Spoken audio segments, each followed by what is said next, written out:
How's it, everyone? It's been a while, but yeah, I won't ask if you're well. The way the world's going at the moment. So, I want to talk about JD Vance, or Vance, and the reason being, he's been in the UK recently. If you weren't aware, he was on another holiday, and this time he's been in the UK, and he went to a place. I think he's just left for a couple of days ago. Went to a place. It's a region called the Cotswolds. It's right in the middle of England, and it's a beautiful area, very historical, rolling hills, beautiful little villages and parts, and there's obviously dodgy areas, but overall it's a beautiful, beautiful place. It's recognised by the UN as a place of natural beauty, etc. Churchill, Shakespeare, Edgar Allan Poe, Stanley Baldwin, Churchill were either born there or died there, in the region, and it's got great food and great places to visit and great pubs. So he decided to bring his infection there. It takes a you've got to give him one thing though, that's gumption. That he's got the chutzpah, the gumption, the tin ear, the lack of insight to come to a country that he's betrayed as an ally and insulted. But he's come here, and he said that British troops, Allied troops, haven't fought a war in 30 years. We've only fought a few for America in the last 20, with the loss of 1,000 British soldiers and 5,000 wounded with long-term permanent wounds. He's extorted money, as he has with many countries. He's supporting Trump and extorting money out of countries. And he was there bullying Zelensky, who was there asking for help for his country that's been invaded.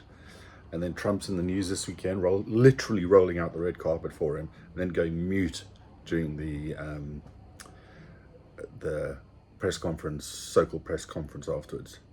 So, I just find JD Vance such an interesting character, and not interesting like a mosquito sucking blood interesting, because he's got no moral radar whatsoever. He called Trump modern day Hitler, and then he ran with him because he wanted the power, and he's a supplicant, and he sucks up to him and licks his asshole and agrees with every single point that Trump makes, even the really unhinged ones. So he's a repellent coward and a hypocrite, and he came over here, and he's the vice president, so he's not very important. He'll only become important if the orange-faced cuck dies. But JD Vance has a motorcade of about 20 cars. They closed off all the roads when they were driving. British police went door to door asking for people's ID and their social media content. Many told them to fuck off. They had the gall to drive on the right side of the road, which is correct in America, but not in this country. At least have the semblance of pretending to be courteous when you're visiting a country. And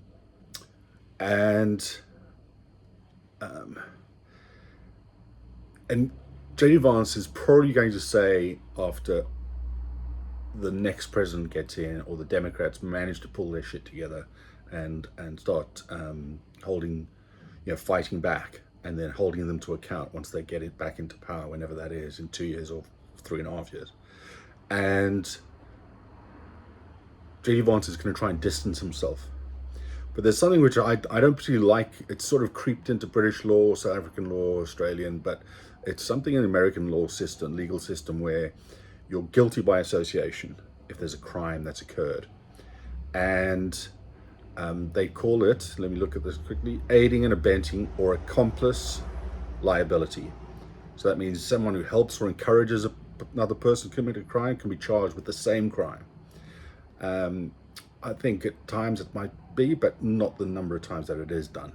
I've heard some really egregious stories of girls who are on a date. They thought they were on a date. Boyfriend goes in, does something at a store, comes out, and the girl who was just sitting in the car, completely innocent, gets prosecuted as the murderer or assault, whatever.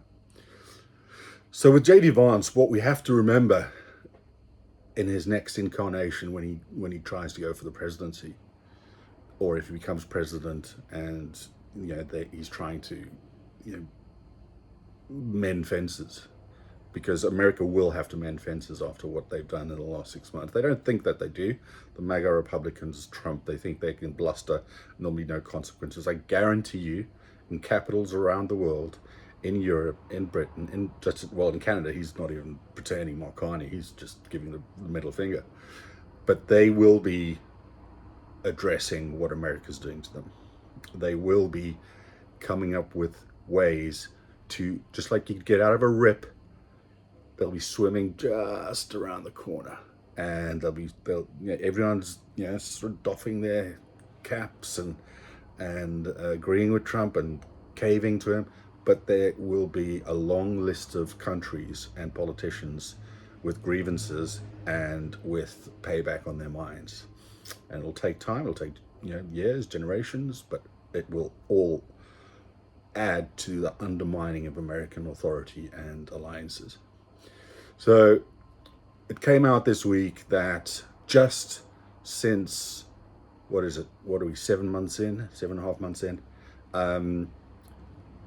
it's estimated 400,000 people have died because the US cut USAID unilaterally with no warning. And so people, organizations that were relying on that aid, whether it was money or whether it was grain or whether it was medication, they just didn't have time to figure out a plan. And so many of them closed, those organizations closed. Many of the people relying on that were just literally left with doors slammed in their face.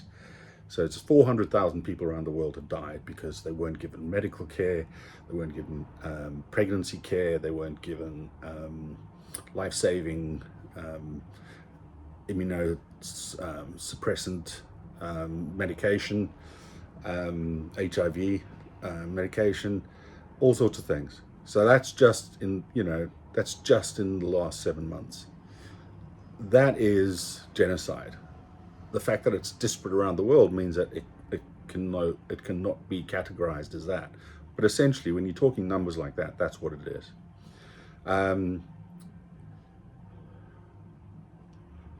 Another way to count that is that they are 7% of the way to killing as many people as the Germans killed Jews. And the Germans took 6 years to do that. And then, of course, thousands of Americans are going to die because of the cuts to Medicaid and Medicare. Thousands of businesses will close because of the tariffs. And there's a life knock-on from that. There's divorce, there's abuse, there's substance abuse, there's suicide. When you lose medical cover, or when you lose your business or your job, everything else circles around that and just starts to spiral. So what I want, it's a little thing, and they won't do it because they're still in the rip trying to swim with America, but no other heads of state are allowed the same latitude to ignore British law when they visit. Not even China, as Donald Trump says, so irritating. So I don't want them to be allowed to have 20 cars in a convoy. It needs to be no more than 2. Our king and our prime minister have 2. That's it, done. No armed police. Most countries aren't allowed to have their own arms come in. The British police do the armed guarding of most heads of states that come here. No roads to be closed. Yeah, you can have your outrider, your motorbike outrider to wave people off, and people over in this country, when they see siren, they'll blue lights, they'll move over, but no closing of roads, no having police go door to door asking to see ID and asking to see social media. Fucking bullshit. What right does the British authorities have to do that? Absolutely disgusted at their craven acceptance of what the Americans asked for. And because their roads aren't going to be closed, they'll have to drive on the left side of the road. And